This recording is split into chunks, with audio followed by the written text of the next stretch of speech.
ஈக்வெஸ்டீரியன் champions league முதல் நாளில் வியக்க வைக்கும் குதிரையேற்ற சாகசங்களை செய்த 6 அணிகள்.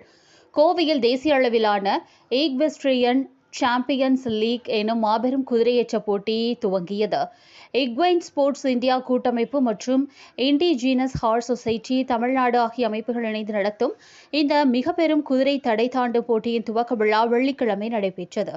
லீக் போட்டிகள் சனி மற்றும் ஞாயிறு 2 நாட்கள் வெள்ளானைப்பட்டியை அடுத்த மோலப்பாளையம் பகுதியில் அமைந்துள்ள தி ஈக்வெஸ்டீரியன் கிரெஸ்ட் வளாகத்தின் அருகே உருவாக்கப்பட்ட பிரத்யேக மைதானத்தில் நடைபெறுகிறது. இந்தியாவின் 6 மாநிலங்களிலிருந்து இந்த மிக பெரும் குதிரை தடை தாண்டும் போட்டியில் கலந்து கொள்கின்றனர்.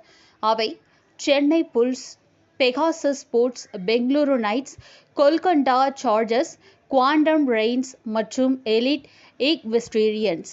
இந்நிகழ்வில் நடைபெறும் குதிரை தடை தாண்டுதல் போட்டிகள் 110 சென்டிமீட்டர் மற்றும் 120 சென்டிமீட்டர் என்று 2 பிரிவுகளாக நடைபெறுகின்றன.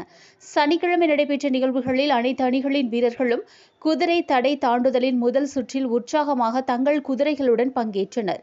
நாளை இப்போட்டிகளின் இறுதி நாள். இதன் பின்னர் வெற்றியாளர்களுக்கு விருதுகள் வழங்குவது நடைபெறும்.